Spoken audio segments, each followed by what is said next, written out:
por aquele mandato parlamentar. A gente vê, assim, temos entrevistados vários senadores sobre a questão da corrupção. O Senado se mobiliza para criar, por sugestão dos senadores, ou uma comissão temporária. A Comissão de Direitos Humanos já instalou uma subcomissão, sempre tratando dessa questão da corrupção. Então, sistematizando, organizando por grupos os projetos que tramitam aqui dentro. A gente vê que, para combate à corrupção, já tem projetos que tramitam há 5, 6 anos.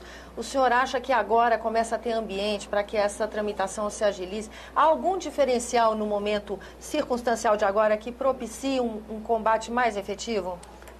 Há um alento, mas eu diria que esse alento só vai se transformar em realidade se efetivamente tivermos uma mobilização forte e permanente de pressão sobre o Congresso Nacional. É importante ressaltar que, do ponto de vista da legislação, nós produzimos alguns avanços. A lei da ficha limpa é um avanço.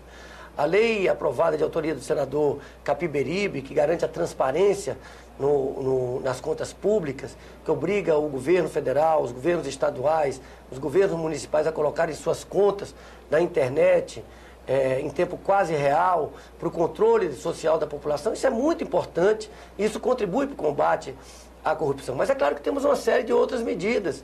Entendo que esse projeto apresentado pelo senador Pedro Taques, que torna a corrupção crime hediondo, é um passo importante, porque, veja bem, nós temos algumas penalidades no Código Penal brasileiro que são para crimes muito menos graves e penalidades maiores. Quanto à corrupção, ele é um crime que afeta a vida das pessoas, são hospitais que deixam de ser construídos, é a educação que não chega para a população, é a segurança, é a falta de um transporte público de qualidade, que são desviados em função da corrupção.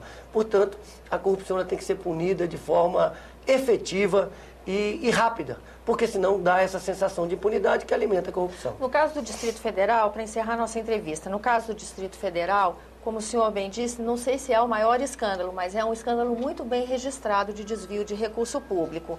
Quais são as brechas na legislação que permitem que essas pessoas ainda não tenham sido denunciadas e que a gente corra o risco de vê-las novamente ingressando no cenário político?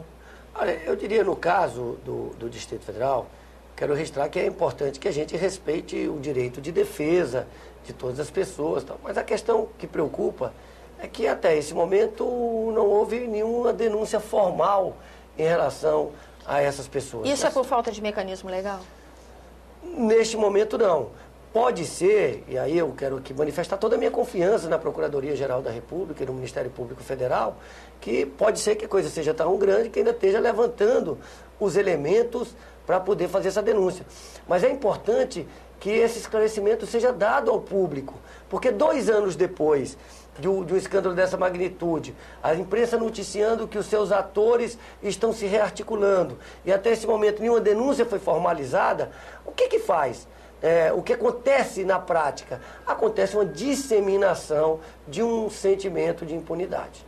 Junta-se a isso a questão da ficha limpa. Foi um dos poucos projetos de lei de iniciativa popular, não é, senador? E que quando, depois de aprovado, a gente ainda não vê a sua aplicação em plenitude, né? E é importante que o Supremo Tribunal Federal também rapidamente se pronuncie sobre a validade do ficha limpa.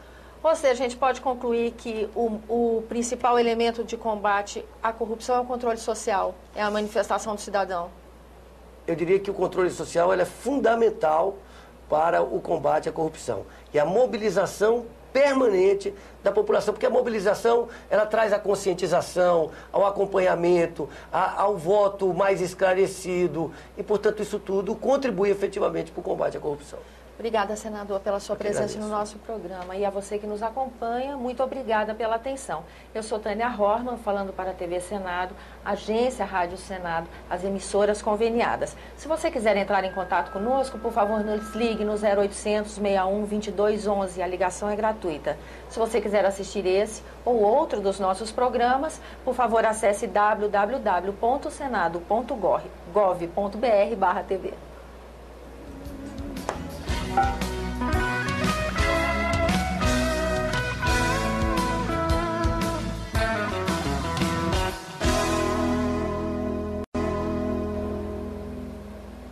Olá, há até que ponto a impunidade colabora para a continuidade da corrupção na política brasileira. Essa é uma das reflexões que fez o senador Rodrigo Hollenberg e é também tema dessa nossa entrevista no programa Argumento. Senador, muito obrigada pela sua presença no nosso programa. A gente vê nos últimos meses que a sociedade está mais sensível à questão da corrupção e com isso também o debate dentro do Congresso Nacional também se intensifica, né? O senhor levantou em plenário essa questão entre as providências que a gente tem que tomar. Certamente o combate à impunidade também significa o combate à corrupção, não é isso? Veja bem, primeiro é um prazer estar aqui, mas eu quero registrar que eu represento a unidade da federação, o Distrito Federal, que foi a unidade da federação que mais sofreu com a corrupção recentemente.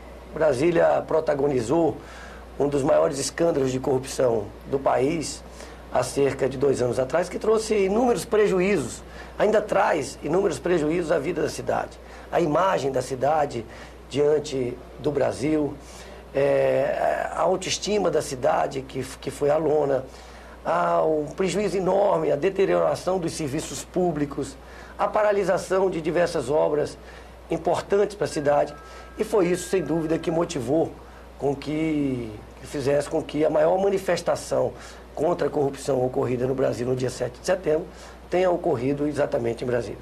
Mas o que me preocupa é que, se nós não combatermos efetivamente a impunidade, nós não vamos terminar com a corrupção. A impunidade digamos assim, é o alimento da corrupção. E eu me referia que a questão em Brasília foi tão grave, que mereceu da Procuradoria-Geral da República um pedido de intervenção federal no Distrito Federal. A cidade ficou bastante traumatizada com tudo o que aconteceu. Pois bem, passados quase 2 anos desse episódio, até hoje ninguém foi denunciado.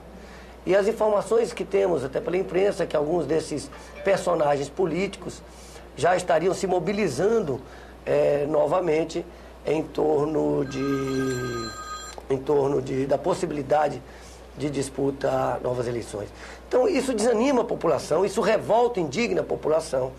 E eu tenho convicção que um dos olhares atentos do Senado Federal deve ser de como agilizar os processos judiciais, como reduzir o número de recursos e como terminar com a impunidade no país. A gente tem que fazer com que as punições sejam efetivadas para que sirvam como medidas inibidoras para a prática de novos atos de corrupção. O senhor também levanta uma questão interessante, que é a questão do voto secreto, né? São questões, assim, que margeiam, assim, que ficam em volta da questão da corrupção, mas que afetam diretamente esse problema no Brasil, né, senador? O senhor pode falar um pouco sobre essa questão do voto secreto? Eu tenho dito que nós só teremos mudanças expressivas e significativas no combate à corrupção se tivermos uma ampla mobilização da população e permanente mobilização da população. Não pode ser esporádica, ela tem que ser permanente. Vou dar um exemplo dos avanços que conquistamos em relação em função da mobilização popular. A aprovação recente da lei da ficha limpa, que precisamos que o Supremo definitivamente diga que ela é constitucional e que ela está valendo para todos e já a partir da próxima eleição, e a lei que pune a compra de votos. Então isso demonstra que quando a população se mobiliza e pressiona o Congresso, e não é só o brasileiro, as casas políticas, eles funcionam sob pressão. Então a mobilização da população é extremamente importante para isso. E um dos avanços do processo legislativo é o voto aberto.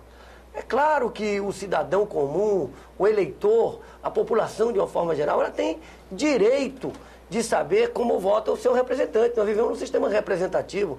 Ora, a população tem que saber como vota o seu representante e se efetivamente ele está sendo representado por aquele mandato parlamentar. A gente